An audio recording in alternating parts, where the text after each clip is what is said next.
呢，我们是Alicia. Joining us from the UK, Alicia is she's a community outreach team leader at UKFCP, an organization that supports Chinese professionals in the UK. She was born in a multicultural Asian family in UK. In this pre-recorded video, she talks about her experience of self-identity and how she has grown into herself today. 我觉得这是我们每个人都要研究的课题，怎么成长为今天的自己。那下面我们可以看一下 Alicia 给我们带来的这段 video。Hello to all. My name is Alicia, and I am the Community Outreach Team Leader at UKFCP and ICEA, two United Kingdom-based organizations focused on supporting and connecting Asian communities. As for my own personal background, I was born in Thailand. My mother is Cambodian Japanese, and my father is American German French. I was raised in Cambodia before moving to the United States, Uganda, Cambodia, the Philippines, back to Cambodia, and now I'm in the UK. From this brief summary alone, I'm sure you can deduce where some of my struggles may lie with my own identity that I have formed. So, growing up surrounded by so many different cultures, I couldn't understand exactly what I was supposed to resonate with and whether I was even valid or enough to be accepted, basically. I'm basically a quarter of everything I am. I'm 25% Cambodian, 25% Japanese, 25% American, and 25% German French. For the most part, I simply say I am Cambodian American, since those are the two passports that I hold. Yet, of course, as I'm sure many others can relate, the phrases of "you're not really Asian," though, alongside "you're not really American," are still a familiar sound to me. And to this day, I still believe those words, to a certain extent. And it's what has made me continuously try and validate myself in connecting with my identity. And one of the ways I do this is through language. So I've always described my brain as being like a multilingual chat room. My ideas develop with the cooperation of various users, each of them a different language. Par exemple, this is how kumnit no knong ne atamao seisei shimasu. For example, this is how thoughts inside my head form. That was French, English, Khmer, Korean, and Japanese, by the way. Even with languages I'm not entirely fluent in, I can't help that Jumbo is the first thought I have when I see a person, thanks to my time in Africa learning Swahili, or that the part of me that lived in the Philippines for 5 years exclaims a "Hay nako" in Tagalog when I'm frustrated. As a child, I was constantly being fed languages. Khmer or Cambodian, and English at home, Chinese in school, French and Thai around in general. And as you can imagine, it took me a while to learn even how to talk out loud. I made perfect sense in my mind, but every time I even attempted to speak to someone, I just observed the same frozen faces, the same wobbled smiles and furrowed eyebrows. I suppose that as a toddler, adults aren't necessarily expected to understand you, but this look was just something so different, and it's so ingrained in my memory. Like, it was different from the giggles and coos that I saw other children, Asian or Western, receive when they spoke. Bluntly put, it was disheartening. And metaphorically, I felt like an ugly duckling that was waddling 2 paces behind everyone else, who kept tripping over my webbed feet. When I moved from Cambodia to the United States in kindergarten, I encountered a surplus of Western media that had never been offered to me before. There was Nickelodeon on the television, NPR in the car, and Nat Geo Kids right next to my toy bin's lid. Stark difference to the K-pop tunes like 21 and Super Junior, or the anime like Naruto and Dragon Ball Z that I had grown up with in Asia.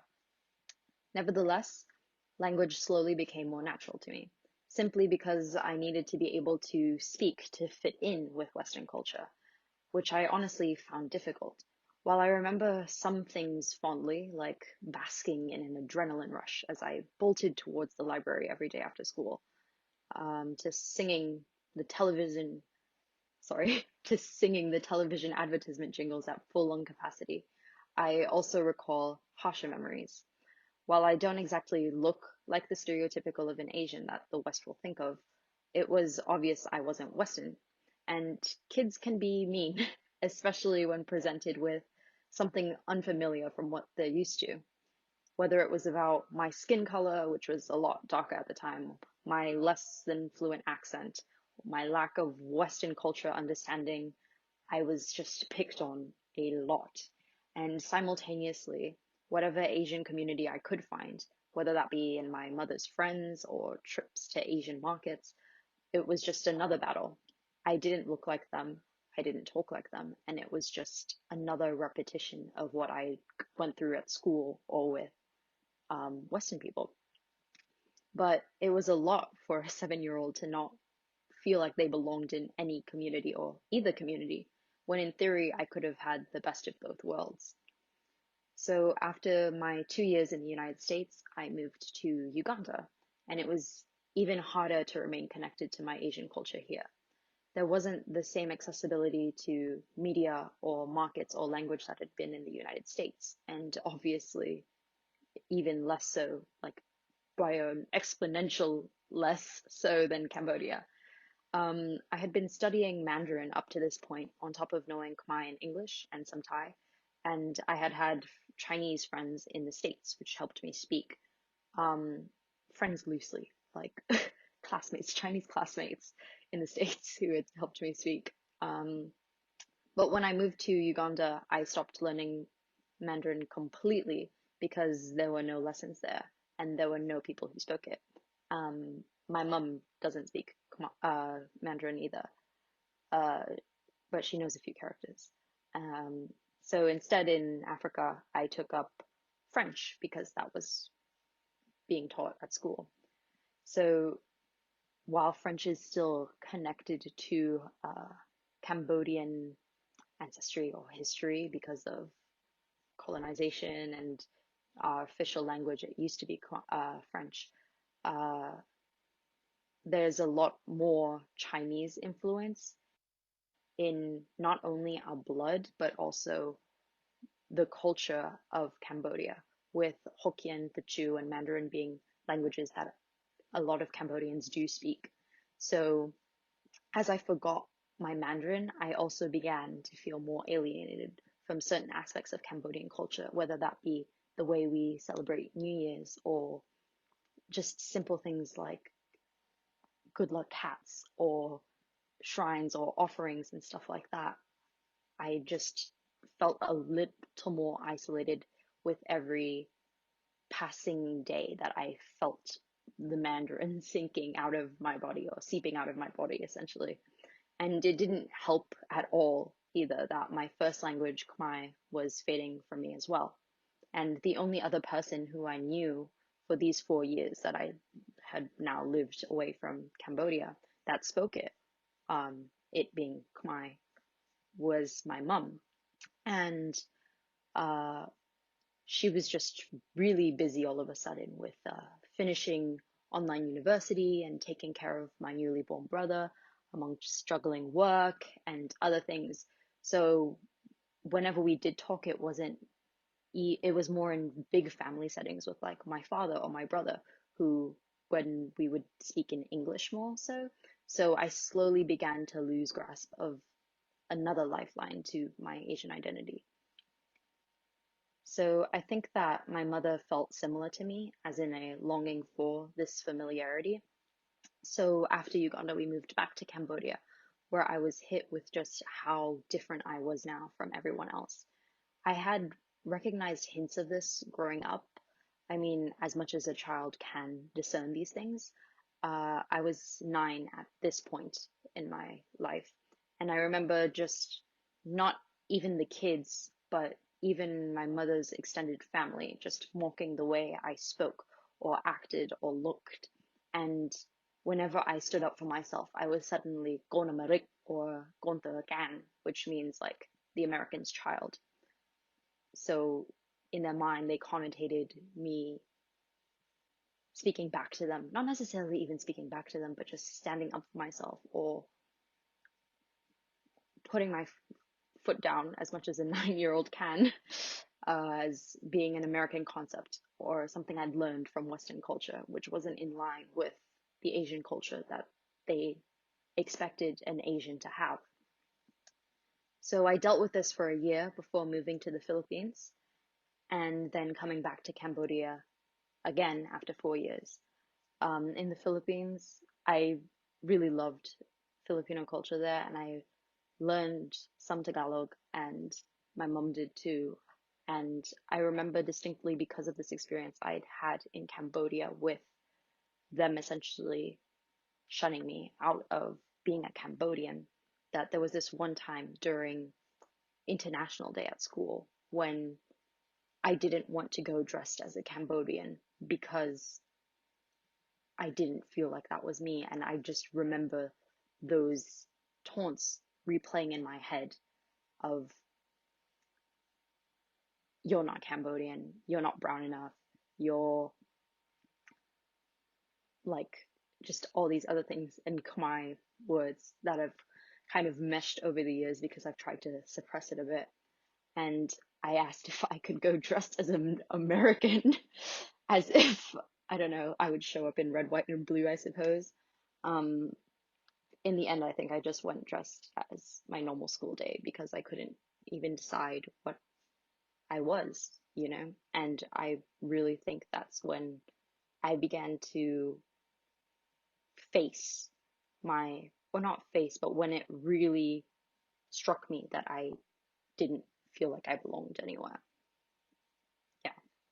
So after I went back to Cambodia again, I experienced, after these 4 years in the Philippines, um, I experienced 4 to 5 years in the Philippines. I experienced the same thing I had before from the exact same people. In theory, you would think that my connection to different cultures would make me understand them more and thus be able to be a part of them more. But like I mentioned before, with my experience of how Western culture seeped into my Asian culture in just little things like standing up for myself, or the way I ate, or the way I communicated with my parents or my siblings. This, despite all the cultures I absorbed, because I had absorbed so many, um, it alienated me because despite the cultures I absorbed, despite my ethnicities, or despite the languages I knew, I was still alienated from all the aspects which should have been my pillars of strength, because all this meshing had meant that it had all become blurred. And while it made sense to me, it didn't make sense to other people why I would act a certain way, or why I didn't respond to them as society had taught them to, if that makes sense. And a part of me still understands that it was not a fault of my own, that a lone teenager at the time um, couldn't have changed ideologies and preconceived notions that were so ingrained in society. And I think I knew at that time too that letting myself succumb to that isolation wouldn't be doing myself, or future society for that matter, any favors. And I wasn't the same helpless 9-year-old I was when I first went back to Cambodia. And I came back as a 14-year-old, I believe. So I tried to bridge this gap between myself and others. In school, this came in the form of finding like-minded people to me who had experiences with other culture and were aware of international mindedness, we called it, and who had their own struggles with identity, who I could support and affirm, and them in turn for me as well. And there's actually a term for this. It's called a TCK, a third cultured kid. It just means that it's kind of what I've been talking about, where it's, you have a culture you're supposed to belong to, supposedly, um, in theory, and yet you're aware of and culturally conscious of all these other identities and all these other aspects and traditions and relationships and whatnot that go around as well. And so, in addition to meeting those TCK and forming relationships with them, and um, finding a place of belonging somewhat with them, I tried to connect online with others across the world via social media, in particular, like the West, for example. And honestly, social media was the main point where I got my understanding of Western culture more, because the 2 years I spent as a child there was like not all that much, to be honest. And I still obviously wasn't comprehending it all to the biggest degree. But through connecting with others via social media, it was especially beneficial not only to reaffirming my own identity and understanding other people's identities and other cultures even more, but also improving my mental and social health, which had been deteriorated because of this lack of understanding of my own Asian identity and Western identity.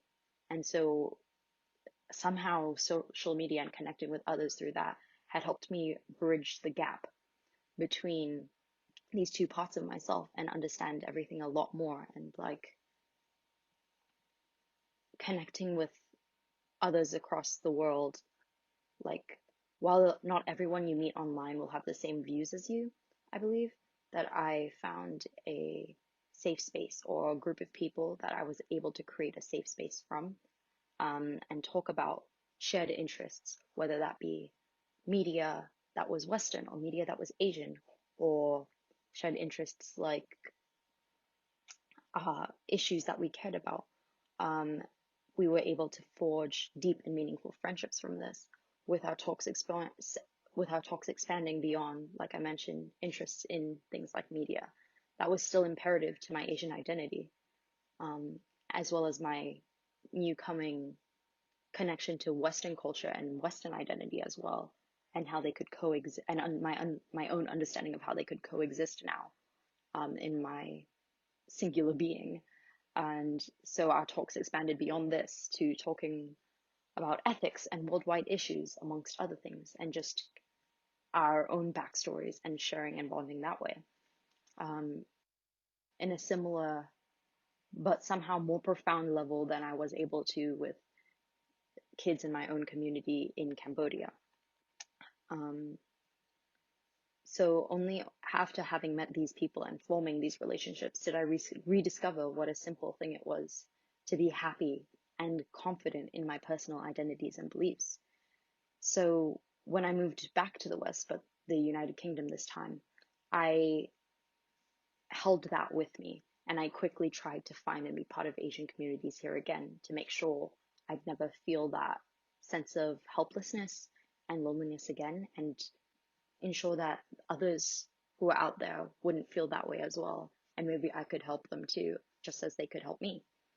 And so I did this through the organizations that I represent today, which are IC and UKFCP.